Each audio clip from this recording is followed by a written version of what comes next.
So everybody, it's Mal here. Hope you guys are having a great day. Good morning, good afternoon, whatever the case. I don't know for me, it's still 28 p.m. But I'm gonna get dressed and ready to go to work. Fortunately, I didn't go to school today, but I'm gonna do some stuff to make up for that, like I do anytime. I don't know, at school most time. But hope you guys like this new background. The same sense from my dining room table, chair at the back, my stuff, great couch from my living room and the sunroom there. I hope you guys like this background, especially with the type of talk I'm gonna be having here.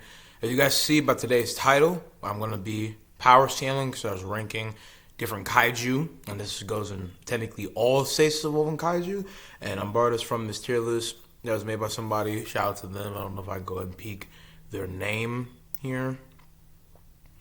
Tier list with mostly Godzilla and Kong kaiju with some outside of those two universes. Okay. Don't have a name. It's unfortunate.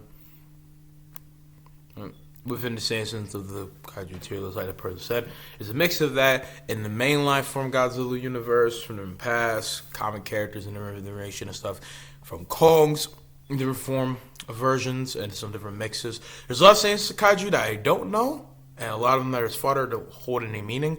So I'm sorry if I don't count everything as kaiju that maybe y'all might know, but it's a lot of shit that's either non-recognizable, obscure, or I just don't have the biggest basis of knowledge. But I thought it would be interesting, and I want to go ahead and get y'all opinion about it. Plus, there's going to be a great deal of people here on my channel, for the most part, that like kaiju. So hopefully it'll be cool. We'll go 60 subscribers, so if you're new here, go subscribe, like, comment if you want to.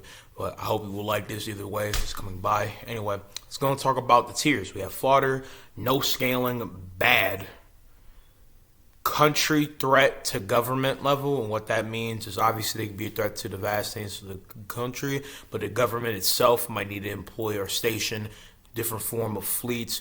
Dragged out fighting might need to happen by the commission of them, because the country by itself will have to be mobilized technically, but not the entire formation full of the entire country to the level of the governments flocking out things, need a full together. Sorry, I had sense in my throat. Just ate some Subway. Sorry, excuse me. A full comprise together a full unit to go and fight them, whatever specialties or whatever form of the verse they come from, the government could bring, or damn near even nuke them, which is another science tier. But again, full compact together, all this different stuff. That's even a form of word compact. Yeah, that's more contraction. Yeah, technically the science is a plan, but it is what it is. It's more like a trash thing, right? But it's just different sense of words. But obviously, man, I'm not dumb. That's probably intelligence, man. Looking handsome. I don't know if y'all peek the cut here. I got a mohawk sense of fade, man. It's like light skin Muhammad Ali a little bit.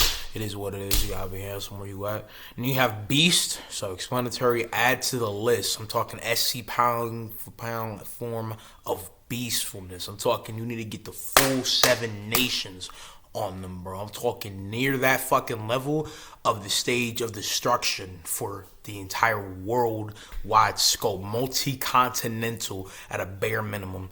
Then you have United Nations, and then you have God, just a kaiju that arguably in proximity of everybody would just solo foderize a race ramsack. We're gonna start to the fodder. We have a spider, I think from a animated CGI series, and from my memory, it doesn't have any scaling. We have the T-Rex that was killed by the first technical King Kong. Fodder doesn't mean shit. Got a body by the weakest version of Kong. Then you have fodder for the first spot. It's actually the person that'll probably be the best, even though he doesn't do nothing, which is Godzilla Jr. first stage, I think. So, yeah, he would just beat them because, I mean, at least like some equivalent he could fight, but it doesn't really matter because, again, that's it. So for first half, it's just like whatever. No scaling.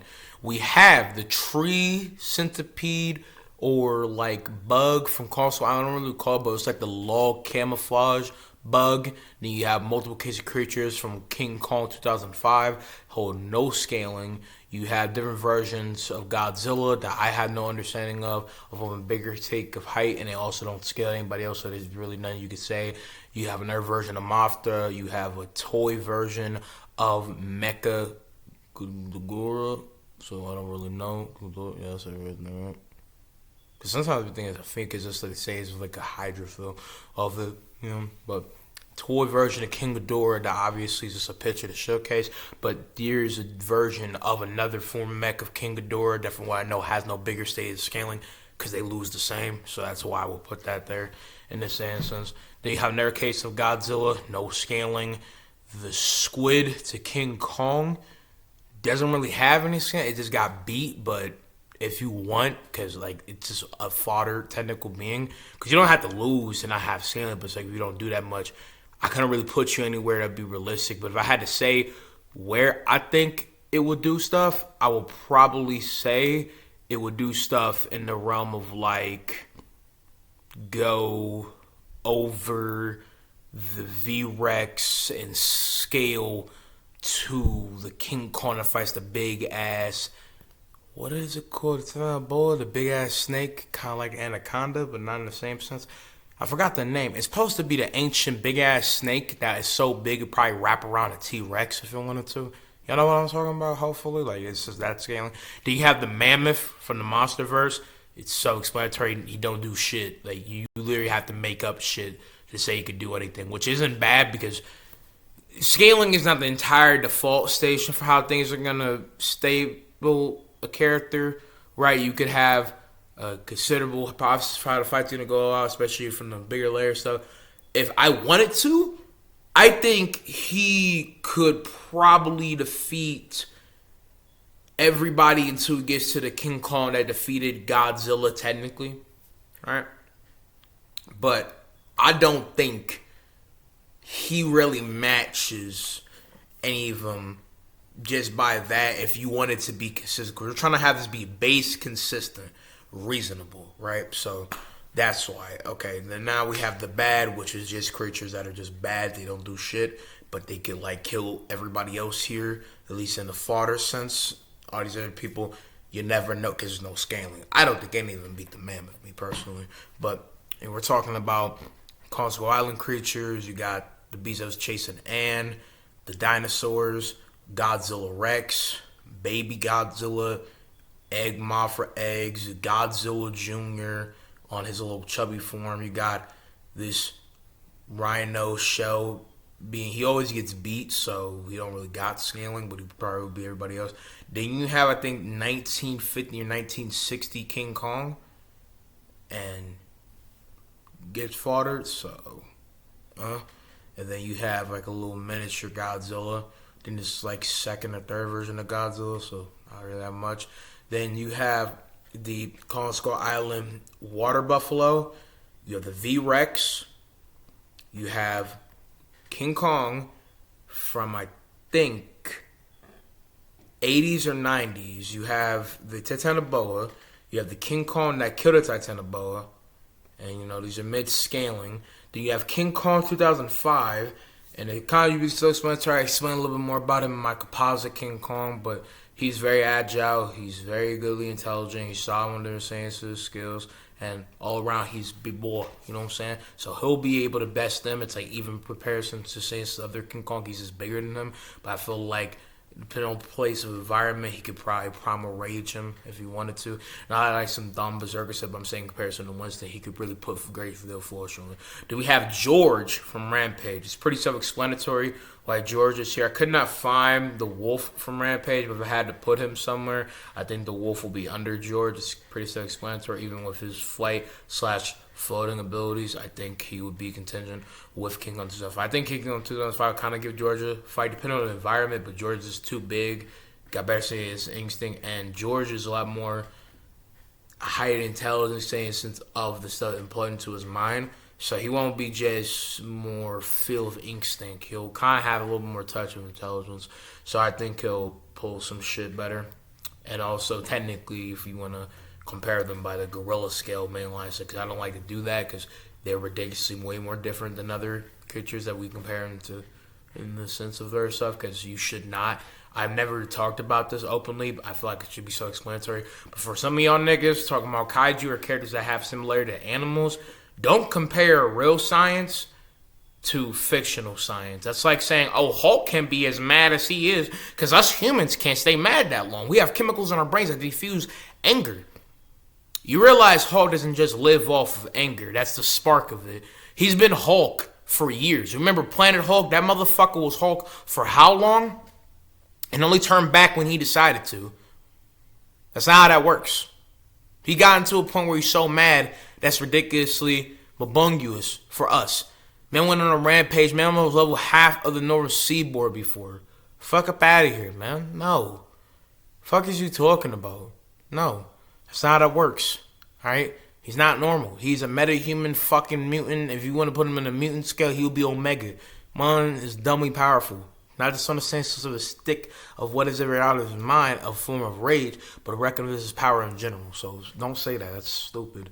But if you wanted to like make some like comparison because of the actual animals attending comparison, George would be bigger and stronger if we go by statistics.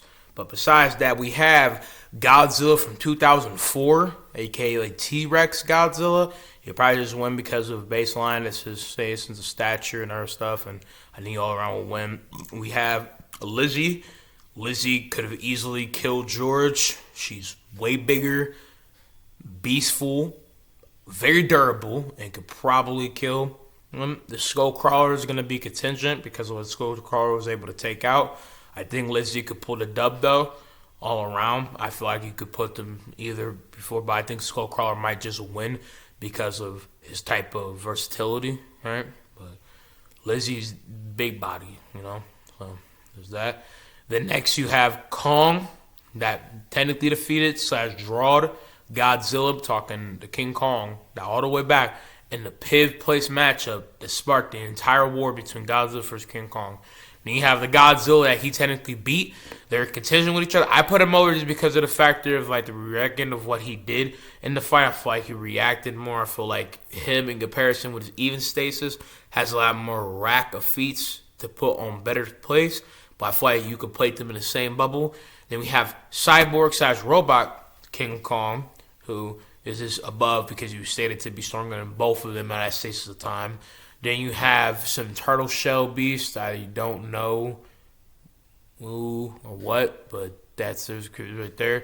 You have two Rodons that are equal, because it's pretty much two different versions, two different spots in the movie, but they're technically equal or same footing.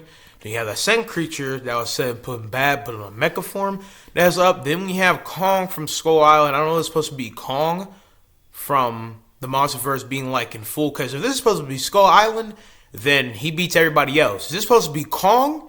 Like Godzilla versus Kong? Then that's different, because Godzilla versus Kong is a beast. Okay, motherfucker reacted to shit that you could staple as fast and light. He a beast. If I had to say where he would get put, hold on, wait a minute. Let me cook on my nigga Kong real quick. Because naming him the best, I'm saying like to rise him up. You know what I'm saying? Rise from the ash or some stuff. But like Godzilla versus Kong was a beast mode, says Kong. Even though he didn't win, he stacked. So if we had to say where he would be, he would definitely be, without a doubt, especially we would say this is 2014, then put King of the Monsters, aka KOTM, in the words of God. Fans, in the case of King Kong 1900, I would probably say he would be off from AmonRa. I feel like he'd be AmonRa. And be contention in between them, because these two of the Godzillas, they just got higher scaling, so that's where we put them. But since they're showing Kong Skull Island, aka King Kong, you know, okay. Let me sure myself is good. Sorry, no interruption. But if that's supposed to be the King Kong, then he would be up there. But this is Kong here. Now for Skullcrawler, aka the big one, is considerably over because Kong technically needed help to win. It was out-muscling him multiple times damn near, and he was able to push back, he was able to do stuff, but he was getting overwhelmed, and he technically would have died if there was no humans. Like, he would have got murked big fast. So even though he stacks, and maybe on his own he could pull something, if we want to be real, he technically would get folded. So there you go. But Kong, he did do his thing though, so respect to Kim. And then we have Night Rodon, way more in scaling. In the case of his third showing, we have another form of Mothra that I think did better in the sense as King Ghidorah. Then we have Kong's parents, who were said of his race at that point the strongest, and they stack better. This is like their prime. So, in this point, I think this is like pre-pregnancy. And by the way, Kong's mom was still fucking niggas up from different accounts in the comic, even when she was pregnant with him. So her being pregnant, that's not an argument. She could still fight. It will probably like nerf her like speed and agility, but she was still fucking niggas up. Like, it didn't matter if she was pregnant. She was like, you trying to box? Like shit, like she was with it, you know? And then his dad is a beast. They're relative to each other. His dad was, the big body, probably the most strong, so he's better than you have Mechagodzilla first form. You have, what version of Godzilla is that? That's supposed to be Space Godzilla? So Godzilla versus Space Godzilla? I don't know. I think that's like near, this is like Godzilla took a meteor, so we put that in hyperspace scale. That would be country plus or multi-country. Let's take a look. Yeah. So he would be reasonably there. Then we have animated Godzilla from 2004, who has way more feats and done a lot more in this TV show. From my memory, this is based on it. We have Shin Godzilla first form. We have second form Mechagodzilla. We have Droid Boy, who scales from Understanding to Godzilla and was rocking on Mechagodzilla. We have Ultimate form monster from the version. We have third form Mechagodzilla. We have second form Shin to Mechagodzilla in the same sense of the animated / anime. We have the Godzilla that full took meteors and did other things, aka Godzilla that fought King Ghidorah. We have, I forgot his name, to do with the knives for hands. I know what I'm talking about. He's up there. You have the male, I think, female Muto, and then you have the other male. Their contingent doesn't matter, even though I'm pretty sure the male's a little more stronger. Then we have Godzilla from 2014, who, even though was kind of getting slapped with both of them, he's still overall can hold more sayings of scaling, and he didn't need help, so he was overall able to beat them, especially when he full power blasted. I don't know if it's supposed to be like gods at the end, like King of the Monsters, because they have King of the Monsters torch Godzilla, so I don't know, but if that's supposed to be 2014, he's right there. Then you have Mothra from KOTM, Morris Kingdom 900. And then you have alternate versions of Mothra that are mixed scaling because of their different post points, but they did a lot more better than Rodan showed up to King Ghidorah, and one was actually rocking with Godzilla. So there you go. Now you have Ultimate Knife Dude. You have comic / manga Godzilla, who is a after point from the meteor and does a lot more stuff in the manga. You have one to second best form of Godzilla, and this Godzilla was fighting, I forgot his name, the big plant kaiju that could wrap around his tentacles and shit. I forgot the name of him, but that almost ate him. And then you have the Godzilla after that series of events that were going to rock with Cyber King Ghidorah. But then you have fucking Attack on Titan Mechagodzilla, actual robot King Ghidorah. You have the Godzilla that would pit up against both of them. Then you have fucking Power Rangers Mechagodzilla. There's way too many fucking versions of these niggas, man. Damn. And then you got, I think, third time King Ghidorah after he came back. You have Flame Godzilla, second form King Ghidorah, because that one's stronger because they had the most power output. And then you had this version of some I don't know if this is like a demon King Ghidorah, but from my memory, this form of a dragon was putting the brakes on niggas, so probably would be more higher. I'm trying to think the most consistent with this. And then you have Space Godzilla, who is kind of self-explanatory. I mean, he is at least, I don't give a fuck if you don't think he is galaxy level or not. He's at least a planet buster. So he got to be added to the list. Like, he's a destructive force on bygones, okay? Then you have fucking a demon. I forgot his name. Looks like Godzilla, has wings, does a bunch of other shit. United Nations, easily. But it's like multiple sayings and shit. And then finally we have Runagarn from Dragon Ball Z. Concept explanatory, stacks to Goku at Super Saiyan 3. He needed to load up Dragon Fist. He beat Trunks' teacher. He was bucking with everybody and is at least at bare minimum, way plus planet in like the galaxy solar system plus sister level if you put it there. And arguably, if we want to go by pound for pound roll up of villains, we don't want to mix the scans. For someone like Chuck and then same time Seth talked about this, you could take either Alibi, but technically, in a big technical sense, by feats, Broly technically be the most strongest Dragon Ball movie villain. But if you want to go tick for tick on characters lane to lane about what rivals more and more on power plays difference, it would technically be Harunagarn. So he easily gets all the dubs against everybody else considerably. Also, if you want to know where I would put Gamera, I would put Gamera like contingent with like third form Godzilla and like Super Gamera, probably only like stacks to Godzilla 2014. Maybe might be Mothra. I don't know. But that's pretty much it. That's it for the tier list. I got more cases tier lists and ideas coming up. I hope you guys enjoy. Tell me what y'all think. Y'all disagree with me? That's fine. Go on, let me know why. I hope you guys enjoy it. I love you. I'm going to see you guys in the next one. Peace out, Army. Love y'all.